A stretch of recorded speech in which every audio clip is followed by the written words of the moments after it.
안녕하십니까. 주말 K리그 시청전 프레스코스 다이나믹 피치 박종윤입니다. 자, 이제 정말 이번 시즌 한 개 라운드만을 남겨놓고 있고요. 10개월간의 여정이 길게 이어졌는데 많은 전문가들과 팬들이 얘기하죠. K리그 정말 모른다. 이번 시즌도 역시 마지막 라운드에나 우승팀이 결정되게 됐습니다. 방송 위원님 이렇게 될 줄 아셨죠? 알았어요. 항상 K리그는 몰라요. 그러니까 이게 뭐 한 경기 한 경기도 예측하기 어렵다 이런 얘기를 하는데 한 시즌 통으로 예측하기 어렵네요. 그렇습니다. 마지막까지 왔습니다. 네. 조은유님도 이렇게 될 줄 아셨죠? 알고 있었습니다. 네. 너무 재밌네요, 지금. 예, 뭐 사실 뭐 뛰고 있는 선수들, 예, 그다음 프런트 관계자분들은 너무 지금 뭐 살 떨리는 지금 피말릴 시기잖아요. 근데 보는 저희 축구 팬 입장에서는 너무나 재밌습니다. 그렇습니다. 그렇기 때문에 마지막 라운드에서 결정이 될 이번 우승 경쟁, 오늘은 이 얘기를 좀 자세하게 다뤄볼 예정인데요. 먼저 지난 주말에 열렸었죠? 37라운드 파이널 A 하이라이트 보고 이야기 나눠보도록 하겠습니다.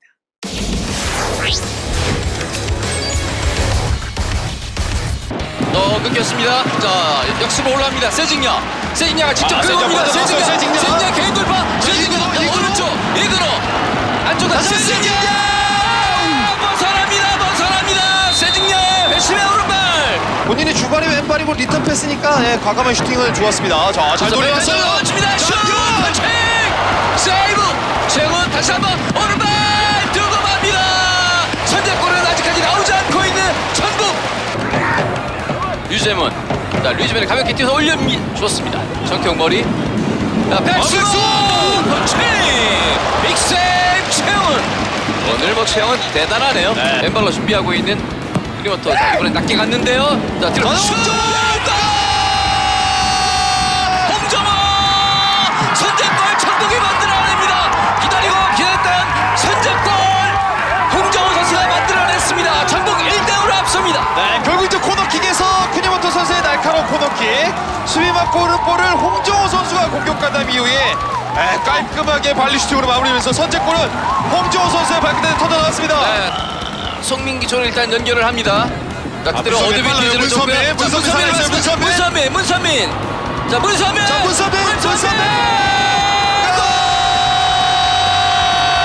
기가 막힌 칩샷 로빙슛. 문선민 추가골을 만드는 전북. 승점 3점을 가져올 수 있는 전북. 우승에 한 걸음 더 다가갈 수 있는 전북 2대0입니다. 네, 주심의 휘슬이 울렸습니다. 전북이 대구 원정길에서 2대0 승리를 거두면서 우승을 향해서 귀중한 승점 3점을 만들어냅니다.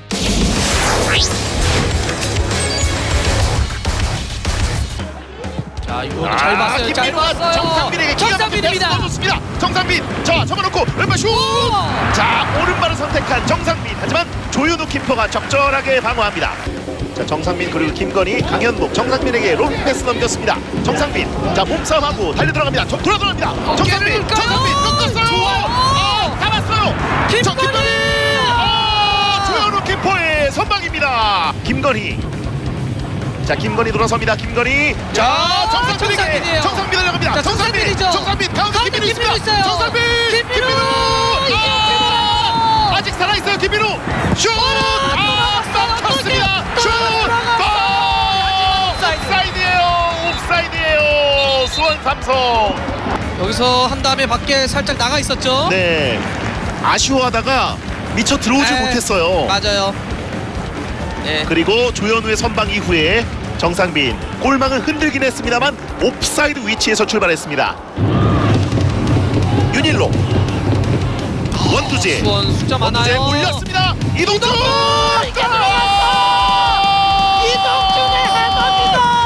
울산현대 팀 내 최다 득점자 이동준의 선제골이 나왔습니다. 지금 VAR 룸에서 체크는 해야 될 것 같습니다. 일단 체크를 하고 있습니다만 뒤쪽에서 너무나 빠르게 출발했던 이동준. 확실히 이동준 선수 많이 올라왔어요. 하지만 지금 주심이 VAR 체크를 하고 있다라고 하는 시그널을 넣습니다. 그렇습니다. 옵사이드예요. 옵사이드가 선언됐습니다. 그러면 옵사이드예요. 골 취소입니다. 걷어냅니다. 경기 종료됩니다. 수원과 울산의 혈전 0대0.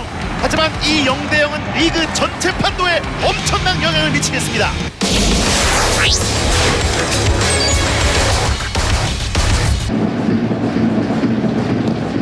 김수범이 자, 들어왔어요. 자, 라스.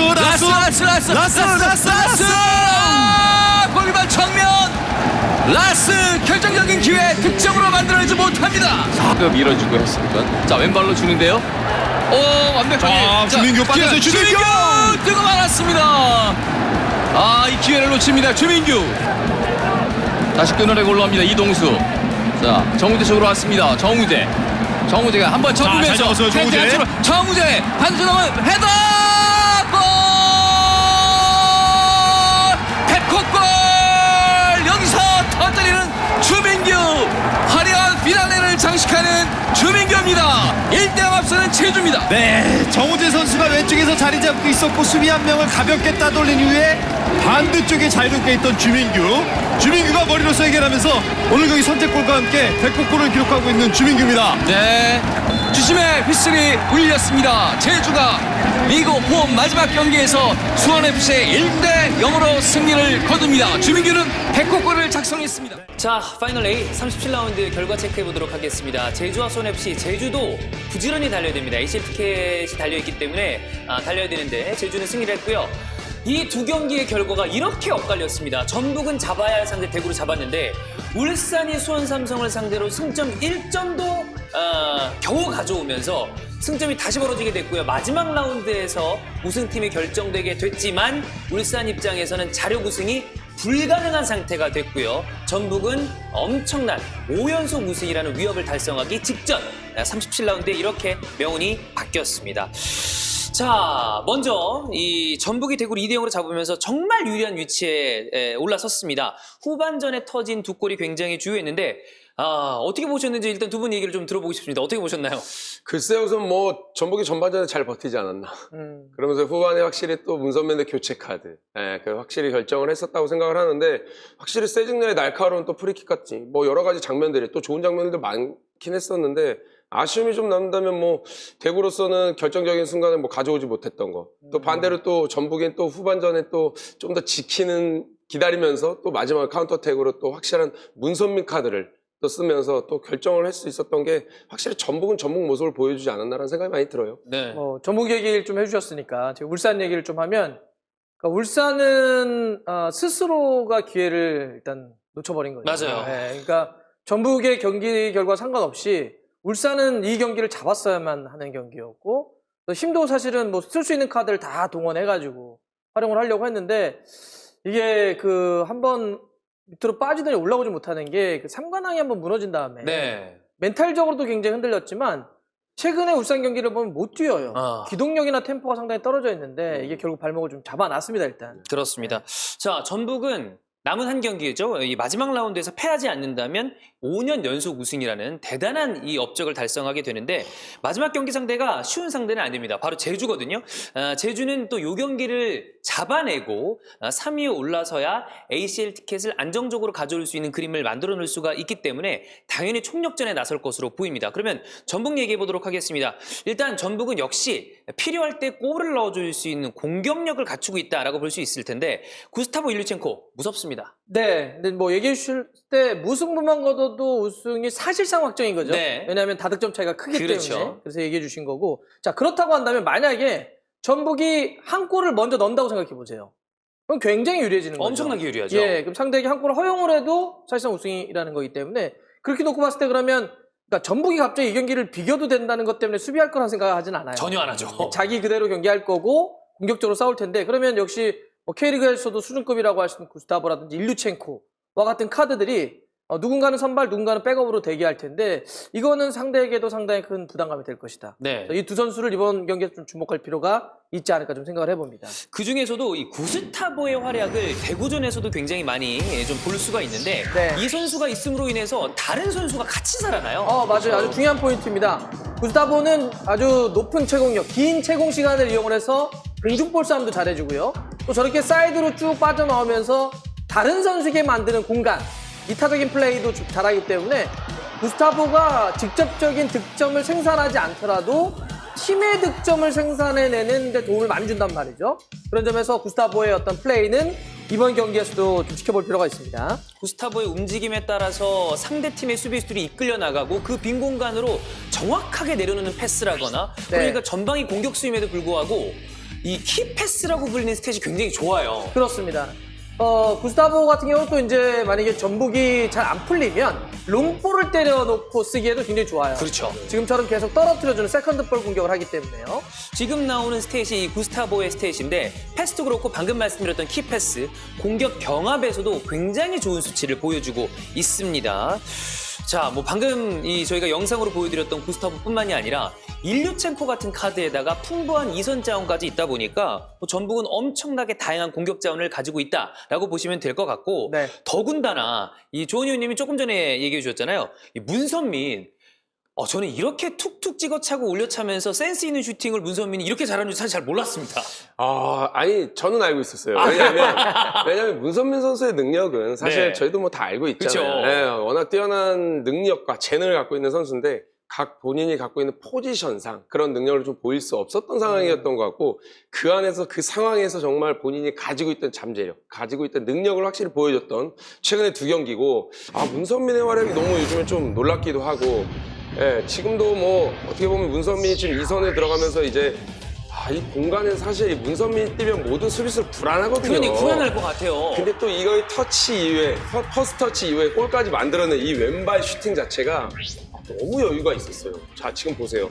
공간으로 빠져들어가면서 본인이 지금 이 첫 터치 하는 것도 쉽지 않았거든요. 그렇죠. 이것도 마무리까지 빠르게 지금 본인의 장점을 발휘한 스피드를 이용한 마무리까지 거의 마무리는 뭐 최고였던 것 같고, 이 장면도 사실 좀 보시면 지금 뭐 송민규가 전방으로 바로 뿌려주면서 이걸 자신감 있는 그렇죠. 1대1로서 바로 칩샷으로 네.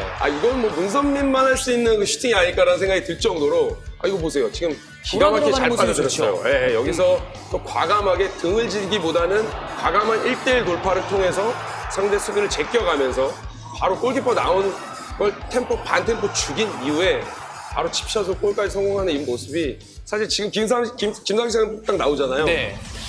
후방 교체 카드를 요즘에 문선민 카드를 정말 기가 막히게 잘 쓰고 있지 않나 그렇죠. 라는 생각이 많이 듭니다. 그러니까 문선민의 존재 활용이라고 하는 거는 전북이 사실 템포가 조금 떨어진다라고 하는 평가를 받았었거든요. 이번 시즌 내내 좀 받았었죠. 예, 그러니까 우승 경험도 있고 베테랑들이 많지만 아무래도 나이가 조금 높다 보니까 그런 게 있었는데 백승호 선수라든지 문선민 선수가 전체적으로 템포를 끌어올리는 네. 효과가 있는 것 같습니다. 그런 것 같습니다, 진짜. 후반부에 수비진이 지쳤을 때 그때 들어가는 문선민은 상대팀 입장에서는 아까도 얘기했지만 무서운 상대고 불안해지고 본인들의 라인을 지킬 수가 없는 상대가 되다 보니까 김상식 감독이 문선민 선수를 아주 기가 막히게 사용하고 있다라고 보시면 될 것 같습니다.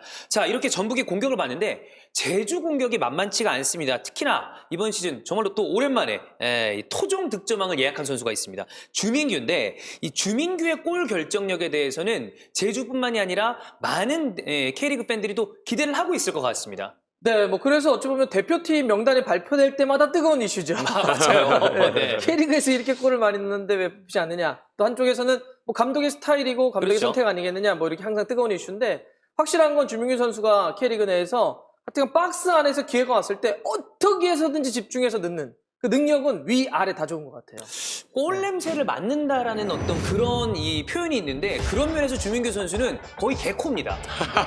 근데 주민규 선수 골 넣는 장면들을 보면 확실히 힘을 뺀 상태에서 여유로워요. 심리적으로 내가 어떻게든 골을 넣겠다라는 집중력은 있으나 그거에 대한 몸을 정말 사리지 않는 것도 있지만 힘을 최대한 빼면서 가볍게 구석으로 집어넣는 이런 것들이 많지, 주민 선수 골 넣는 장면에 막 억지로 힘을 써서 골 넣는 장면들이 많이 없어요. 지금도 사실 살짝 어려운 장면이었거든요. 왜냐면 바로 템포가 앞보단 뒤로 스텝을 가면서 헤딩을 가는 네. 거였기 때문에, 그럼에도 불구하고 지금 가볍게 지금 골대를 정확하게 방향만 설정해서 지금 정확히 골을 넣는 이런 장면들, 딱 턴하는 그 장면 자체가 목을 딱 그냥 고정적으로 쓰고 예. 허리에 대한 고정을 정확하게 했었을 때 마무리를 너무 잘해주는 그 외에 골 세레모니도 표정 보세요.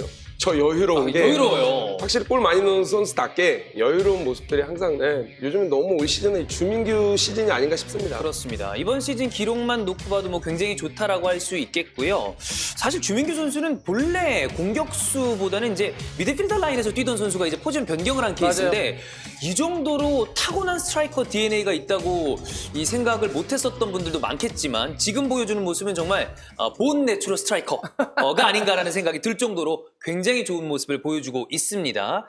자, 주민규 외에도 아무래도 제주가 또 백스리 시스템을 쓰다 보니까 사이드백이 중요한데 양쪽 윙백의 공격력도 제주가 굉장히 훌륭합니다. 그렇습니다. 뭐 어떻게 보면 왼쪽에 정우재, 오른쪽에 지금 안현범이 또 지키고 있는 양측면 윙백들은 전북의 가장 무기죠, 사실. 네. 저는 개인적으로 제주와 전북과 제주의 경기에 있어서 가장 또 흥미있게 지켜봐야 될 거예요. 양측면이라고 봅니다. 측면 대결. 네, 그렇습니다. 그래서 확실히 제주가 자유로운 또 윙백에서 좀 더 공격 가담하는 것들을 측면 왼쪽이 정우재가 올라간다면 안현범이 조금 처질 듯 하거든요. 절대 그렇지 않아요. 같이 올라가면서 밸런스를 유지하는 게 그만큼 양측면 윙백들이 자신감 있는 플레이가 확실히 제주한테 정말 강점이 아닌가. 지금도 안현범이 측면에서 크로스를 통해서 주민규가 뭐 골을 성공시키진 못했지만 이런 플레이들이 정말 많이 나오고 어떻게 보면 양측면 윙백 선수들이 공격에 가담하면서 상대 측면 수비수들이 많이 공격 가담이 어려워지면서 그렇죠. 눌려있죠. 눌려있어요. 그러면서 지금도 확실히 최전방까지 올라가 있어요.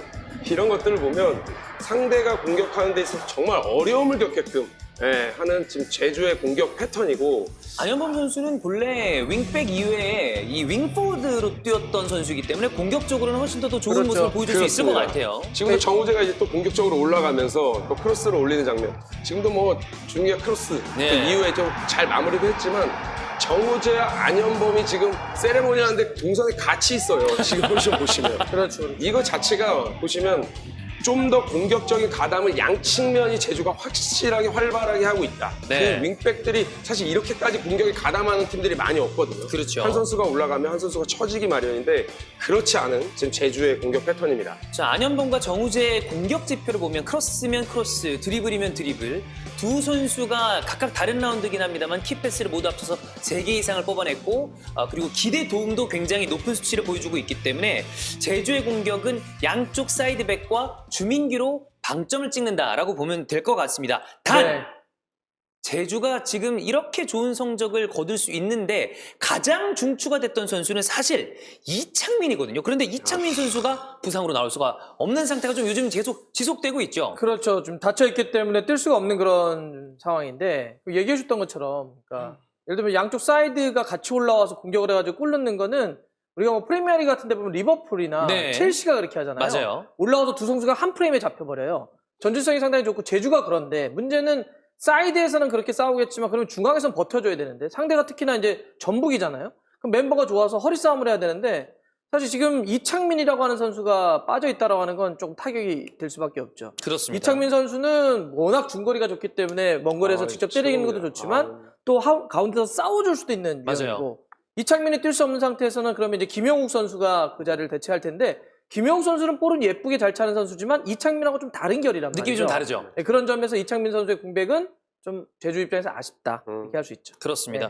전술적으로 보나 공격적으로 보나 여러 가지 포인트에서 굉장히 재밌는 마지막 라운드가 성사가 됐다고 볼 수 있겠는데요. 그럼 요거 관전 포인트 하나씩 짚어주시면 좋을 것 같거든요. 조원 의원님 먼저 좀 짚어주시죠. 우선은 양팀 모두 수비를 좀 안정감 있게 가져갈 거예요. 특히 수비. 전반전에는 양팀 모두 수비에 대한 부분을 좀 더 집중력 있게 가지만 뭐 양팀이 공격적인 게 워낙 좋다고 말씀을 하시니까 근데 전체적으로 후반전에 좀 더 경기를 좀 더 결과를 내려고 좀 더 많이 도전을 하지 않을까라는 생각이 들고 뭐 오늘은 승부 예측은 하지 마시죠. 네, 그러시죠. 그럴까요?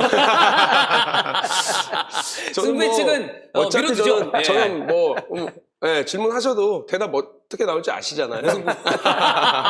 그러다 보니까 근데 이제 좀 전에 제가 말씀드렸다시피 양측면 선수들 좀 사실 전북에는 오른쪽에 왼쪽에 다 대표급 선수들. 그렇죠. 뭐 이용과 김진수.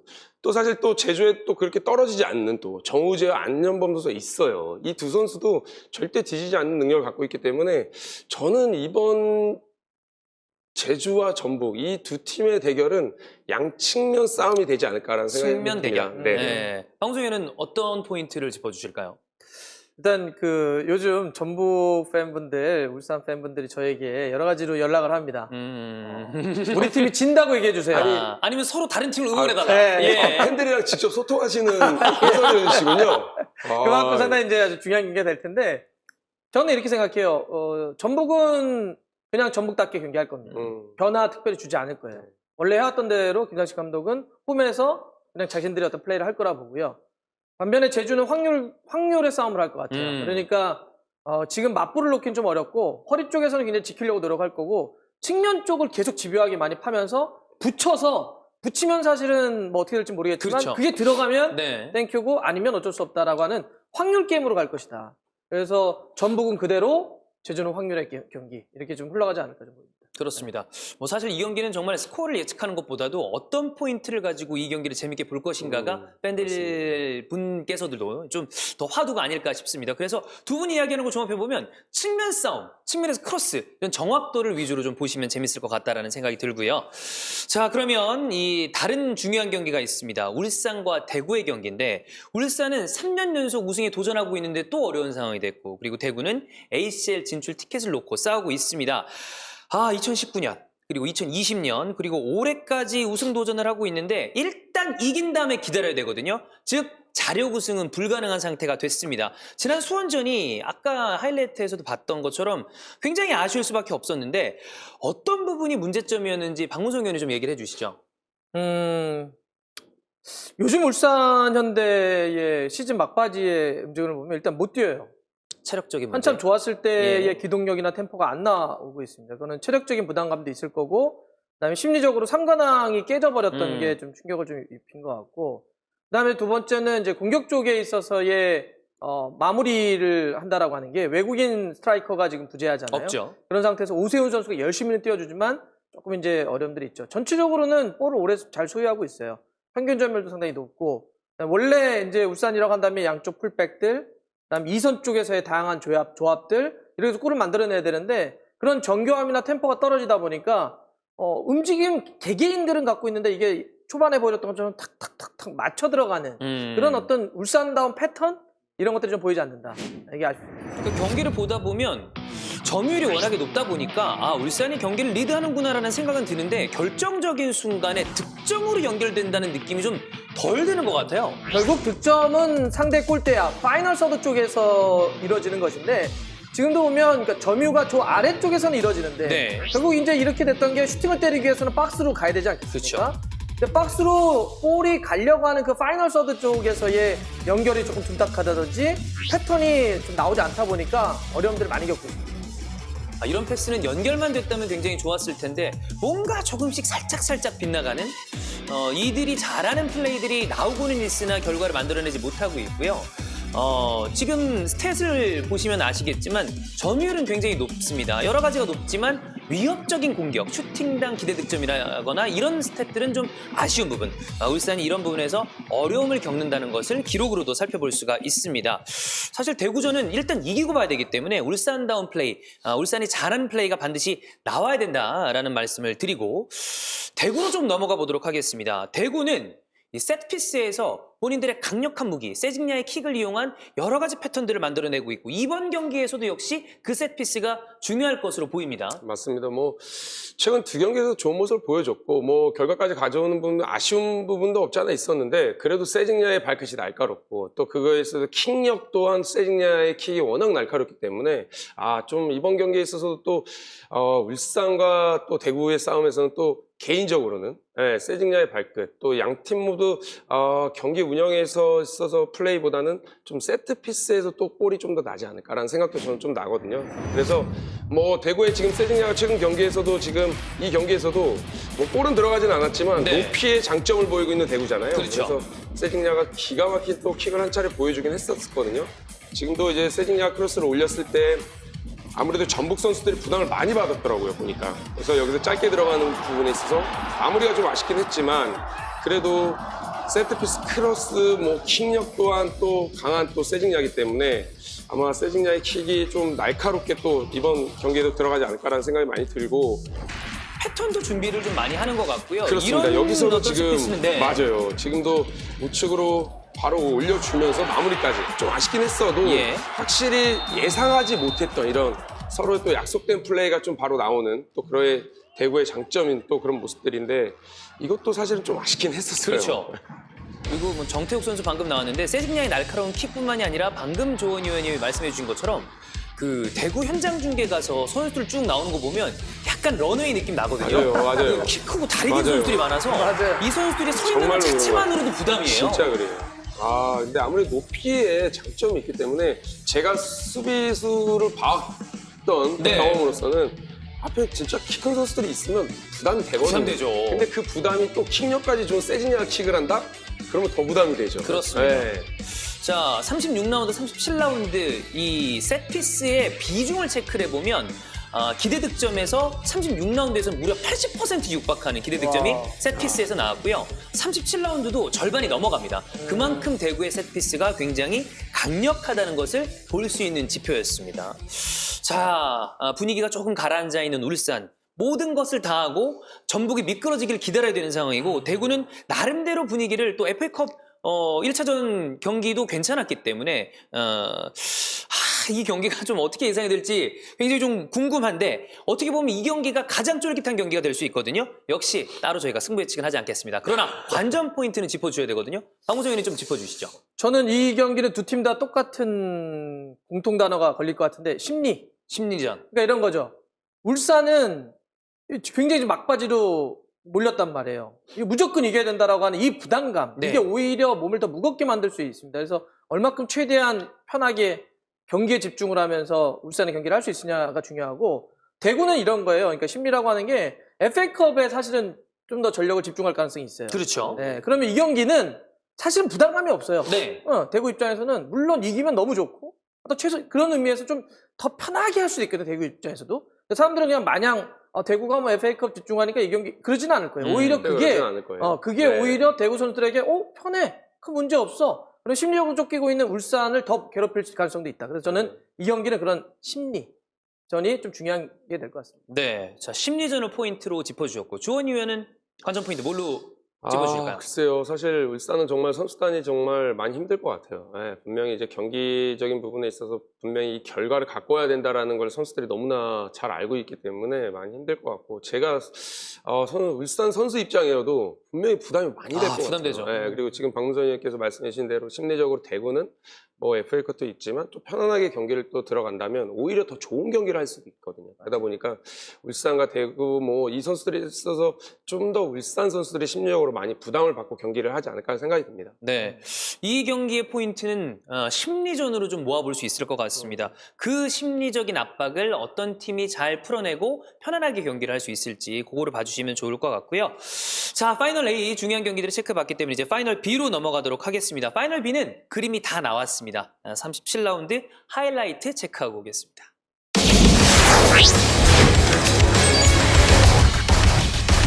자, 코너킥 그렇습니다.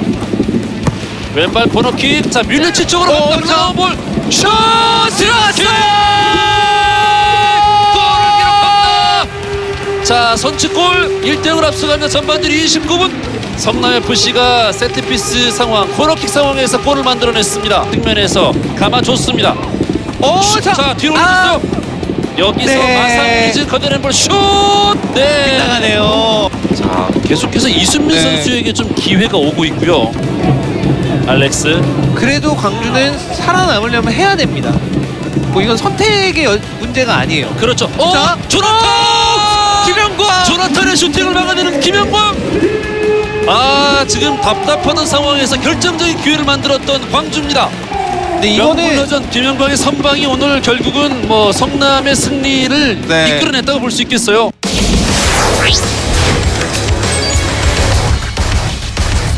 올해는 이제 그 부분이 어떻게 될지 이제 남은 두 경기를 통해서 결정이 되겠고요. 빠르게 잘 봤어요. 패스가 잘 들어왔습니다. 자, 좋은 기회 이정엽 때립니다. 왼쪽으로 벗어났습니다. 이정엽.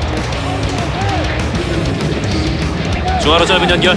자, 등진 상태에서 반대편 잘 넘겨놓습니다. 자, 나성호가 들어와서 그리고 골키퍼 막아냈습니다. 이거의 골키퍼. 역으로 FC 서울이 되고 있고요. 자, 빠르게 중앙으로 넘겨줍니다. 통과했습니다. 지금 굉장히 날카로운 크로스였는데 골문 안쪽으로 지금 빨려 들어갈 뻔했어요. 지금 신세계 선수의 부정확한 클리어링이 조금 더 바빠진 모습의 안익수 감독입니다.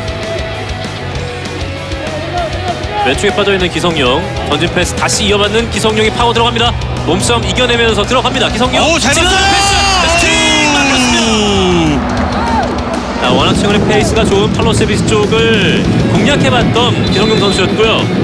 패스 기가 막혔는데 경기 끝났습니다. 하나원큐 K리그 2021 37라운드 경기 FC서울과 강원FC의 맞대결 두 팀은 득점 없었습니다. 이렇게 되면서 FC서울이 잔류를 확정을 짓습니다.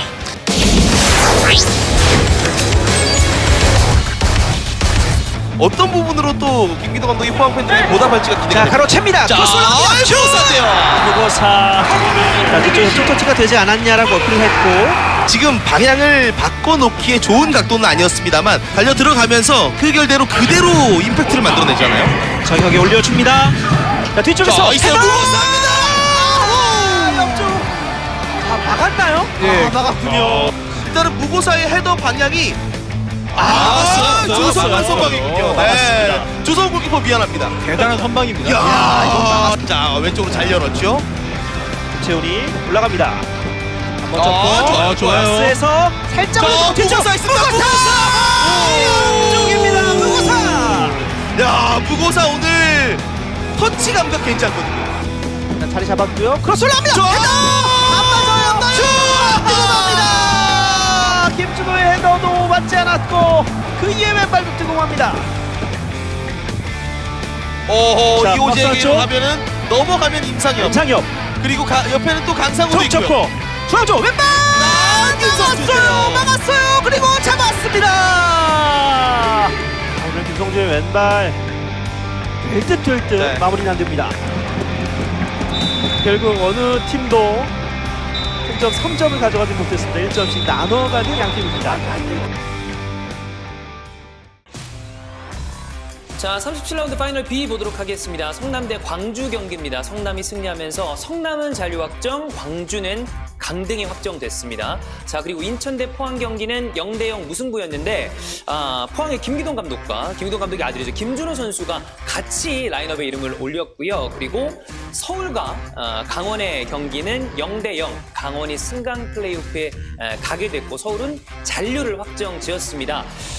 강등과 잔류는 확정이 됐고 뭐 위에 있는 팀들은 순위는 좀 바뀔 수 있겠지만 어떻게 보면 각 팀들의 정말 중요한 결과들은 37라운드에 어느 정도 마무리가 됐다고 볼 수 있겠습니다. 네. 일단 광주가 이번 시즌 정말 여러 가지 어려움이 많았습니다. 뭐 몰스페 이슈도 있었고 정말 어려움이 많았었는데 결과적으로는 강등이 확정이 됐습니다. 성남도 어려움이 있었지만 일단 잔류는 확정을 지었는데 이 경기 좀 어떻게 보셨나요? 뭐 이제 순위가 어느 정도 결정이 됐으니까 종합적으로 좀 말씀드리고 싶은 게, 그러니까 고비 순간의 선택이 두 팀의 희비를 갈라놓은 것 같아요. 예를 들면 성남은 굉장히 어려웠던 순간에 권경원 선수를 김남일 선수가 네트워크 인맥 탁 해가지고 그렇죠. 한번 같이 뜁시다 의리로 해가지고 데려오면서 수비가 안정돼서 결국 남았고, 광주는 어려운 순간에 조나탄이라는 선수를 데려와서 쓰려고 했지만 실질적으로는 거의 못 쓰지 썼어요. 못하는. 네. 그러니까 이 외국인 선수가 차지하는 비중이 굉장히 크죠. 펠리페라든지 그동안 해줬던 걸 놓고 보자면 그런 어떤 선택들이 잘못되면서 이런 결과로 좀 이어지지 않았나. 그리고 과정에서는 몰스페가 좀 굉장히 컸다고 봐요. 네. 그 이후에 팀이 흐름을 못 잡더라고요. 뭐 경기력은 괜찮을지 모르겠지만 심리적인 타격을 분명히 입었을 것이고 결과적으로도 어려운 부분이 있었던 광주인데 성남이 잔류를 확정지었지만 성남 팬분들은 이번 시즌을 전체로 놓고 봤을 때 그렇게 긍정적으로 보지는 않는 팬들이 많더라고요. 뭐 결과적으로 봤을 때는 결과겠죠. 예. 그래서 팬 여러분들도 뭐 경기 내용이 아무리 좋아도 결과로 순위표가 또 얘기해 줄 수 있다 그렇죠. 보니까 뭐 성남 팬 여러분들은 좀 또 실망스러운 시즌이 됐다고 생각할 수도 있겠지만 그래도 저는 이제 37라운드의 결과를 가져왔던 거 안지범 선수의 전반에 이제 오버헤드킥 골이 그래도 가장 소중한 골이 네. 아닐까라는 생각이 들고 그 골로 인해서 사실 성남이 좀 더 잔류를 확정하긴 했지만 또 반대로 지금 광주 같은 경우는 이제 좀 떨어지는 부분들이 저도 뭐 개인적으로 선수 시절 때로 저도 강등을 돼본 적이 또 있다 보니까 네. 그런 마음이 조금 더 마음이 아프네요. 그렇습니다. 자, 그리고 최용수 더비였죠. 강원과 서울 경기 득점 없이 0대0이 나왔습니다. 강원이 승강 플레이오프로 가게 되면서 최용수 감독은 서울에 이어서 두 번째 승강 플레이오프를 이제 하게 됐습니다. 이 데뷔전 어떻게 보셨어요? 저희가 이 경기 약간 전망했었잖아요. 예. 이 경기는 정말 무승부 가능성이 있다는 말씀을 드렸었는데. 근데 진짜로 나왔어요. 예. 뭐 최용수 감독 입장에서는 지휘봉을 잡고 어려운 순간 팀을 이끌었기 때문에 이거 공격적으로 싸울 수 있는 상황이 아니었거든요. 그쵸. 맞아요. 와, 정말 수비적으로 그냥 맞아요. 딱 가다 놓고. 틈이 안 보여요. 또 아니스 감독님 같은 경우도 서울이 그냥 이대로만 뭐 승점을 딱 가져가면 그대로 유지를 하기 때문에 두 팀 다 무리하지 않다 보니까 그냥 팽팽하게 하다가 그냥 딱 끝나버리는 경기였다고 볼 수 있죠. 요 느낌만 봤을 때 최용수 감독의 이 강원이 승강 플레이오프를 가봐야 알겠지만 어지간해서는 실점 안 할 것 같거든요. 왜냐면 사실 저희가 지난주죠. 말씀드렸다시피 강원은 지키는 축구, 뭐 공격적으로 그런 모든 것들 다 뭐 한순간에 바꿀 수는 없기 때문에 그렇죠. 최용수 감독님도 분명히 세트피스의 강조, 또 실점, 무실점에 대한 강조를 선수들에게 엄청 많이 또 인지를 시켜줬기 때문에 그 경기의 결과론적으로는 잘했다. 하지만 또 반대로 서울 같은 경우는 볼 점유율 부분에서는 강원보다 훨씬 앞섰기 때문에 공격적인 부분을 좀 더 많이 만들어낼 수 있었던 것들이 있는데 그래도 결과를 가지고 오지 못했던 것들이 조금 더 아쉬움이 남지 않을까 생각이 듭니다. 그렇습니다. 자, 승강표는 강원이 가게 됐습니다. 즉 강원 대 대전의 승강 플레이오프가 펼쳐지게 되겠는데 주말 마지막 라운드 끝나고 그 이후에 펼쳐지거든요. 양팀 전력 잠깐 체크해보고 살짝 이야기 나눠보도록 하겠습니다. 자, 통산전적으로 봤을 때는 강원이 우세합니다. 전체적인 경기, 이 두 팀의 맞붙은 경기들이 굉장히 오래전이에요. 그렇기 때문에 그 이전의 두 팀 간의 맞대결 결과보다는 지금 당장의 폼이 굉장히 중요한데 아무래도 제가 언뜻 느낌이 드는 것은 대전 입장에서는 분위기가 좋았던 것이 일단 잠깐 끊겼거든요. 그런 부분에 대해서는 좀 아쉬움이 있을 것이고 강원은 최용수 감독이 들어온 이후에 수비적으로 안정된 모습이 있기 때문에 그 부분은 또 긍정적이라고 볼 수 있을 것 같습니다. 자, 1차전에서 승리를 거두는 팀이 아무래도 유리한 고지를 점하는 경우가 많습니다.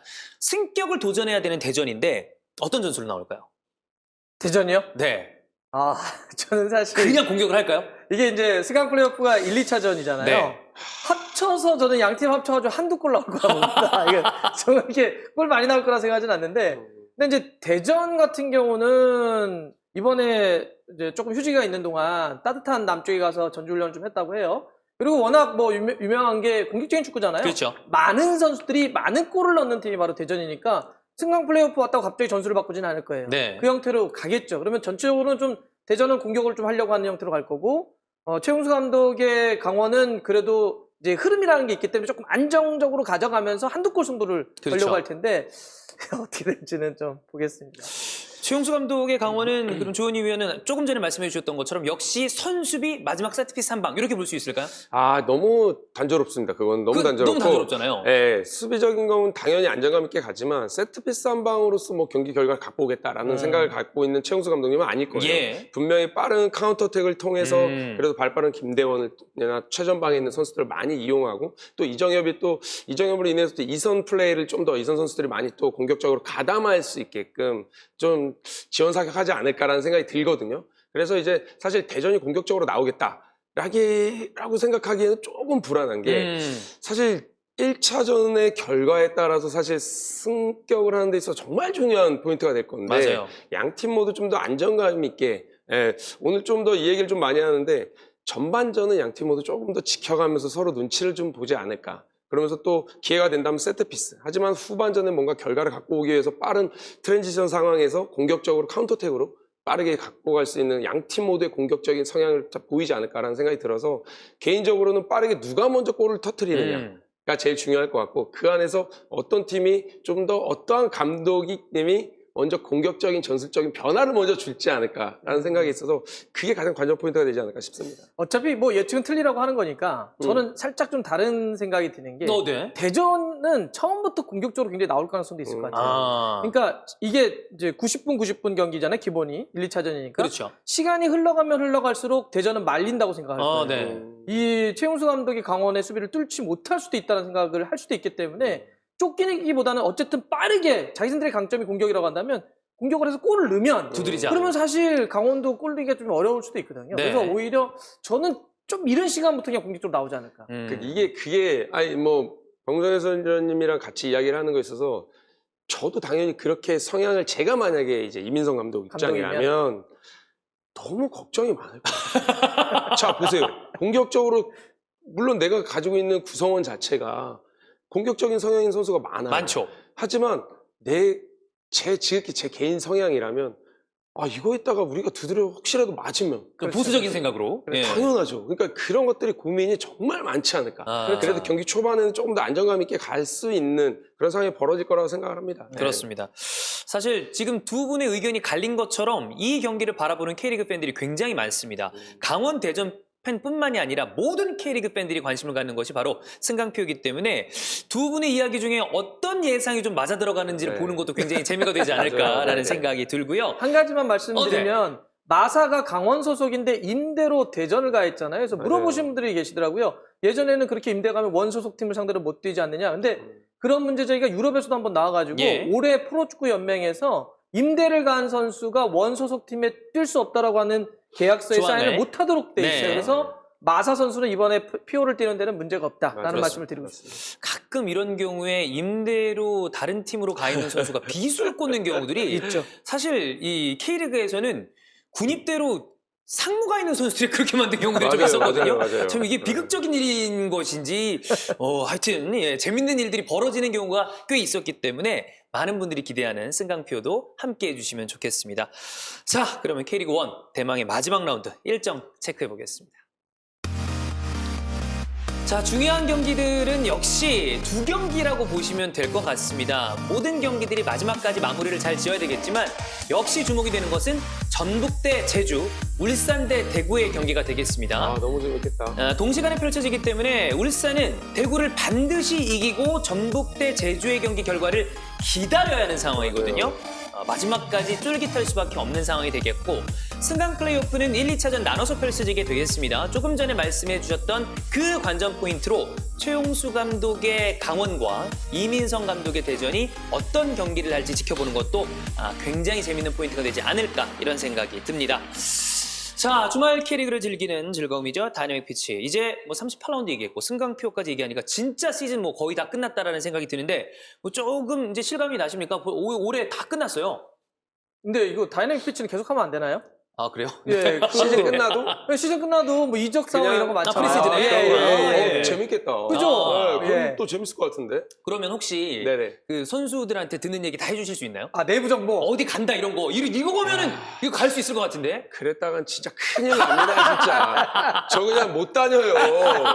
저 가뜩이나 한두 번 시tuk도 던졌다가 지금 저 엄청 혼나고 있는데.